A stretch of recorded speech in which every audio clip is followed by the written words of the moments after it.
Hello, I'm Sister Joanna Ionati, Art and Spirituality Coordinator at Wisdom House Retreat Center in Litchfield, Connecticut. Today we're fortunate to have with us Dominican Friar Timothy Radcliffe, who is coming to us from Oxford, England, to present a program entitled An Imaginative Word.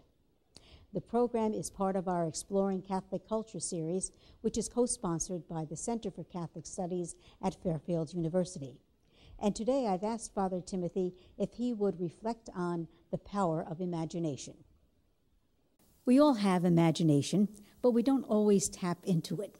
Timothy, what would you say, happens when we do tap into our imagination? I think we see the world afresh. And I think this is one of the things that kids can teach us, because kids are really imaginative. One of the things I remember of my childhood is how freshly you see things. And you can turn a pillar box into a castle or a tree into a galleon. And I think we have to recover that childish, spontaneous use of imagination. And what happens when we don't? Well, we get stuck.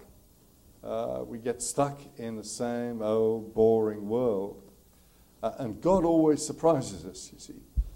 God is always filling us with astonishment. And if we dull our imagination so we don't let the world be seen in different ways, then it's a way of keeping God out. And that really does move us into your program here this weekend, this relationship between faith and imagination. Could you say something about that? Yeah. If you look at, and the trouble is, I have to confess, Joanne, that I'm really thinking this through. I haven't really tackled this before. And I wish I could just have an extra day to rewrite all my lectures. I think if you look at Jesus, you see him as somebody who changes people's perception of things. The parables, about which I'm not going to talk, I'm afraid, the parables always transform perception. So you see the Pharisee, the confident, worthy person at the front of the temple, and then you see the sinner who only can say, Lord, have mercy. And what Jesus' parable does is he turns it all upside down. And then we've got to work on it. I think there's only any insight if you do the work yourself. What the imagination requires of you is that you do the thinking.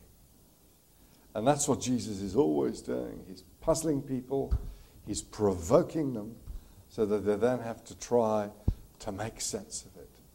Because the gospel will only make sense to us if we do the work. But that takes a risk. It takes a risk, and you don't know where it's going to lead you, and you don't know where, if you're a preacher, then you don't know what people are going to make of what you say. In the best of all possible situations, they will find something which you never thought of, but which you wish that you had. In the worst of all possible situations, they will get you entirely wrong. And that's the risk also of the preacher. Thank you very, very much. I know this is just a bit of a taste, that's a little bit of a tease in terms of what the program can bring. Thank you so much, Timothy. Thank you, Joanne. Our imagination, that deep reservoir we always have with us, that resource that is so uniquely ours, but when tapped into, helps us to connect more authentically with every other person. I want to thank Father Radcliffe for giving us this little jump start in terms of considering the power of imagination, and I'd like to invite you to visit Wisdom House when you can. We are an interfaith retreat and conference center in Litchfield. You can find out more about us and the programs that we offer in spirituality, education, and the arts by visiting our website, which is wisdomhouse.org. Thank you.